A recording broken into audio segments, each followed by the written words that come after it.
Hey everyone, this is Lawrence Watkins, founder and CEO of Great Black Speakers, where we aim to shape minds one speech at a time. Today, once again, we have our career expert, Angelina Darrisaw, who is the founder and CEO of C-Suite Coach. Angelina, how are you doing today? Good. How are you? I'm doing excellent, doing excellent. I'm very happy and excited to talk about our topic today because I think it's something that a lot of people experience in the workplace, and that is the topic of unconscious bias. Yes. All of us have biases that we don't know that we have. And I think, a difference is that some people are in positions of power and they have these types of biases. And a lot of times it can affect individuals as they are moving up their career ladder and in their career path. So I wanted Yeah. to get a little bit more insight from you regarding an article that you wrote on this subject back in Yeah. December, I believe. So it was entitled Gen Y on D and I, How to Shatter Glass Ceilings When You Haven't Seen It Done Before. So yeah, let's talk about that. So what were you trying to accomplish with that article? Yeah, so I think one of the things that happens is when we know that unconscious bias exists, there's lots of research that's out there that talks about the experience for working professionals and how it can be a hindrance in your career for a number of different reasons. One, even just getting your foot in the door, because we've seen over and over again, HR professionals say the best way to get noticed by HR is to be referred, right? So if you have a circle of people that are inside that are only referring folks in their circle, then there's a blind spot of, oh, I might be missing a whole pool of candidates that I don't interact with on a regular basis, but these are people I know. So I'm going to keep hiring these people that look like me. So, unconscious bias continues to be something that a lot of working professionals are struggling to overcome when they're diverse talent. When I was writing this article, it was really to call attention to the fact that when you're sitting in the door, yes, these are struggles. Yes, these are challenges to breaking through glass ceilings, to getting in the door, to getting promoted, and to moving up on your path to the C-suite.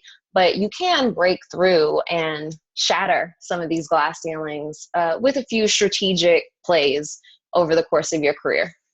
And I listened to you talk about this subject and how certain people, or it's just a tendency for you to hire people in your circle, right? And Yes. why is this? And promote people in your circle and give the people that look like you might be the people that you feel are quote unquote leadership potential. So it's not just even the pipeline, it's also as we move up and try to get more folks promoted, am I only promoting what I deem as leadership potential that fits my standard of what a leader should look like? Why is that even a problem? It's a problem because the C level doesn't reflect what the workforce looks like. And it's a problem when there is, over the course of time, only certain groups of people are getting promoted and the executives don't reflect the diversity of the workforce. Yeah, yeah, and I think in the article you also mentioned um, the financial aspects of that, right? And how companies Definitely. diverse are more diverse. They perform better financially. What else did you say here? Research has shown companies with more gender diversity at the top are more profitable, and the same is true of companies that are more ethnically diverse. So it's really a bottom line thing too. So it's not It just, is. It is. but it's something that could generate more money for. Um, There's definitely lots of research that validates the business case for diversity and how companies have increased market share and increased revenues when they have a more diverse leadership and also a more diverse workforce. But for that diverse working professional that is also trying to stay motivated, stay encouraged, and move their career forward, and also change the impact that they can have in being able to have more influence, hire more, change their socioeconomic status for their family, it's important too. So it's important for the business case, but also from the standpoint of we need that social justice impact. right. So you can make more money, and it's the right thing to do. Yes. Yeah. So, for those individuals who may be struggling with overcoming, these types of unconscious biases with the people in their workplace, like what are some tips that you think that they can do? So one of the things that's really important in staying motivated and encouraged on this journey is having visibility. So access to seeing that it can be done. And that might be hard to accomplish. You might think, I am in this financial analyst position, or I'm in this engineering role at this one type of consulting company or this one type of company. I can't necessarily see a leader that's done my exact track before. If you can't see someone that has broken through or gone up the pipeline in your exact field, try to find some comparables. Look at other companies, look at other industries, and try to use that as an example for what are the best practices you can leverage in your career to grow and have access to that visibility of leadership that looks like you and reflects you. Yeah, yeah, and I think from my perspective too, one thing that has worked for me is finding those outside networks that might bring all those types of people together. One of our Yeah, long-term clients is the Executive Leadership Council, the ELC. love them. Yes. Yeah, yeah, and they've been a client with us for many years, and they have their I think it's called mid managers or mid-level managers program or something like that. Yeah. And I think they are doing an excellent job in regards to um, you know sh- showcasing what that type of excellence amongst Black professionals and Black executives looks like. So those out there, I highly recommend the ELC, the Executive Leadership Council. Follow them on Facebook, LinkedIn, wherever, and just kind of reach out. It might be a good thing for you to do. And I really agree with that. Something else that you can do as a tactic to stay encouraged on this journey that I call out is joining a community of people that can share in your experience in Mhm. some way. So, for instance, ELC brings together executive leaders and also mid-management professionals, and they may not all have the exact same role or work at the same company, but there is some sort of shared experience in working in industries where there's not a whole lot of visibility of leaders that look like them. So coming together gives you an outlet, and you can share strategies, share opportunities, share resources, and having a group where you can have a safe space to even talk about some of the challenges that happen on getting on your boss's radar or navigating that promotion. It's really important to have that sort of network. Right. Yeah. So, after you start seeing these, successful people in these leadership positions, what else can someone do to, uh, I guess, fight unconscious bias? Yeah. So something else you can do is make sure that you are having quality work, right? You're producing. And when you're producing, be your own PR person, be loud about it. Let people know, shamelessly promote yourself. In our last conversation, we talked about one of the reasons people not even getting that to that level or that next step of getting the promotion being because they don't make the ask.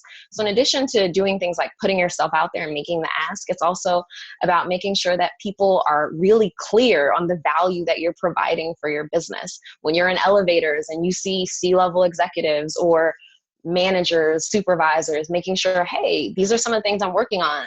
Tell me a little bit about what you do, and having that conversation where you're letting them know, this is how I'm contributing to the company's bottom line. This is how I'm a value creator and producer, and bringing that up every opportunity you get.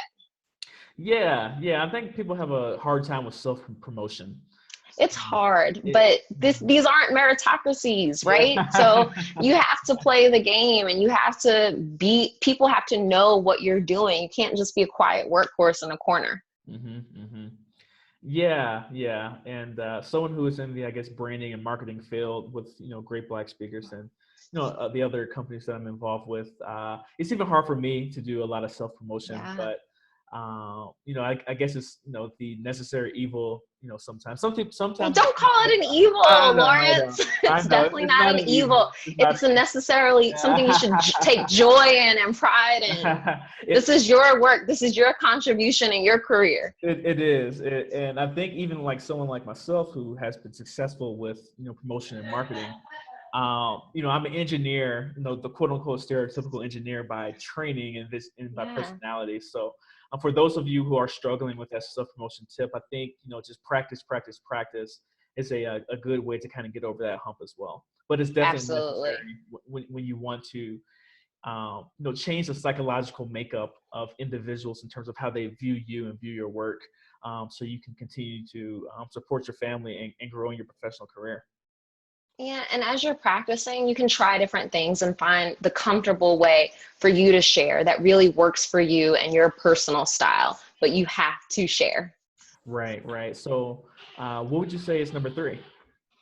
I'd also say take lots of risks. So for some people, even promoting yourself might feel like a risk, but I'd encourage you to go even beyond that. If there's an opportunity with another team, don't say, I'm not ready for that. Don't talk yourself out of that next potential move that you're not quite sure if it makes sense. Take on an opportunity to do a speaking engagement if you're not sure that that's your forte. Take on an opportunity to lead in an internal employee group of some sort. Take risks that may not even make sense to you at the time, but are going to challenge you to develop new skill sets, really stretch and flex your talents, and push you out of your comfort zone. That's interesting. So risks. Mm-hmm. Yeah, no, I think about that, and everything in my mind is always a risk versus reward analysis, and I But think you've about also heard scared money don't make money, no risk, no return. and So there are you like have to, yes, there are about 1,000 rap albums that talk about it too, right? yes, On some level or another, and I think there's a psychological research by I think it's by Cialdini or no Kahneman, Daniel Kahneman. He always talks about how people are loss or risk averse by nature, so we value the downsides of risk more than we value its gains, just yes, psychologically. And I just think about that and how a lot of people don't take those risks because they're afraid of what they lose or what they may lose, but never ever think about what they may gain from taking that risk too. So I think that's an excellent point. And whether you're starting a absolutely. business or moving up the corporate ladder, it's always going to be the same thing when it comes to moving from risk aversion to being risk neutral, to where can I guess adequately assess what the risk is for anything that you do. So yeah, take those risks. I Absolutely. definitely agree with that. And I think you hit on something important is that everyone is risk averse, right? There's no one that doesn't have fears or that is completely out here saying, I can do any and everything. We all have self doubt. We all have issues of insecurity at times and fears. But I've interviewed some C-level executives, some folks that have gone out, ventured into entrepreneurship. And one of the biggest takeaways that I've heard over and over again is it's not that I'm not afraid, but it is that I'm willing to move in the face of fear to get to this end game that I want. Right. Yeah, that's something like I said, I definitely agree with. So what is your fourth tip for people trying to overcome this unconscious bias? I would definitely say you have to that what we just talked about, that self-doubt, those insecurities, you have to talk yourself out of them. You have to remind yourself that you are worthy of taking on that risk, that you are worthy enough to share the value that you're providing back to your company, and that you are qualified to be there. I think one of the things that happens is those microaggressions that you might be facing every day at work, or even just the frustrations of not seeing a lot of people sharing in your experience as you're moving up the corporate ladder. You might think, am I really supposed to be here? Do I deserve to be here? And you have to reinforce for yourself, yes, you are qualified, and it's everyone else who got it messed up, not you. Yeah, having that confidence. um, And that's more than just confidence, it's you are qualified. right. It's more a fact Mhm. than it is anything else. Right. Yeah, no. And that's something I've struggled with It's too. all right, checks, your ass can't cash. Yeah. That's what I like to say. So make sure you are qualified. Make sure you've done the diligence. Make sure you are contributing. But you Right. are contributing. I'm telling you, you are. I know Yeah. you are. Yeah. You are definitely contributing. Yes. So what's your number 5 tip? So one of the last things I would leave you with is make sure you're investing in every professional development opportunity you can get your hands on. So if your company has employee learning, you want to take advantage of that. If they have a tuition resource for you where you can take classes and they'll reimburse your payments, you want to take advantage of that. Find a way to work it in. You're managing a lot, most likely, with work, family, and everything else, but find a way to find time to keep building your skill sets in your career. I saw Hidden Figures over the holidays. Great movie. Uh-huh. And one of the things that happened is the lady started out as computers, quote unquote, right? They were doing all the Oh, calculations right. by hand. And then this new technology came along. So had that one character, Octavia Butler's character, can't remember her name in the movie, but had she not invested in making sure she was on top of technology, that she went above and beyond to make sure she figured out how the new programs worked, she would have lost a job basically and not had a value for herself in that company anymore. But she did, and NASA was able to continue to use her because she was investing in herself constantly. So whether it's general professional development or really learning how to new skills within your trade, making sure that you're current on all that is the best thing that you can do for yourself. Yeah, Make yeah. yourself invaluable. And I think that's something that my wife did very well when she was working for the federal government. Is they always kept promoting her, and I think it's because she was Yes, always doing some type of leadership program, and able to show her value, but to increase her skills, her skill set. And I think absolutely. that is 100% important. Whether and I think I think when it comes to learning, because I'm a lifelong learner. Learning by the traditional programs, but also just doing a lot of self-learning too. Um, Yeah. and And talk to people when you're going to those ELC meetings, when you're engaging with great Black speakers. Try to always take away something new that you can apply to your career and yourself. right. So, yeah, are there any final thoughts that you have regarding unconscious bias? One final thought I would share is sometimes even the people that don't look exactly like you can be the perfect sponsors for your career. In fact, usually they're great sponsors because you may not be in a situation where there's someone that looks just like you, whether that be a female or a person of color that's seated in a leadership position. You may need a sponsor that doesn't look like you. And it's important to, a lot of times, just like what happens with the hiring process is we're drawn to referring people that look like us. We're drawn to seeing leadership in a way that reflects us. We're also drawn as people of color to finding mentors and sponsors that only look like us. But you can also learn a great deal by interacting with those sponsors that don't look like you. Right. I think those So are. be open. Yeah, yeah, yeah. I think a lot of people aren't really open. They have that initial fear from their own Yeah. biases as well, that certain people may not help them at all in their career. But some of the people who have helped me the most have been people who haven't looked like me, Yeah. with great Black speakers and other things as well. So definitely keep an open mind, when you're climbing that career ladder. And we all have blind spots, right? So it's not, blind spots aren't reserved for the majority folks in your institution. They're not reserved for white men and white women. We as people of color also have blind spots. So you connecting with a leader that doesn't look like you and developing a sponsorship relationship with them can transform your career because they can point out something to you that other people with shared experiences like you may not have been able to see. So it's important to open your mind and embrace diversity holistically, even as a person of color. Right. And on that note, Angelina, thank you so much for your time. If you'd Thank like, you. if you'd like to book Angelina for Great Black Speakers, just And I'll go. tweet the link to the article and Yeah, yeah, yeah. The share link. it with you guys. Yeah, we'll definitely put the link to the article beneath this video. If you'd like to book her or any of our other great Black speakers, please head over to www.greatblackspeakers.com. Angelina also has a C-Suite Coach. Is it c-suitecoach.com? www.thecsuitecoach.com. thec-suitecoach.com. So check that Yes. out as well. So Angelina, thank you for your time today. Take care and talk to you soon. Thank you. Bye.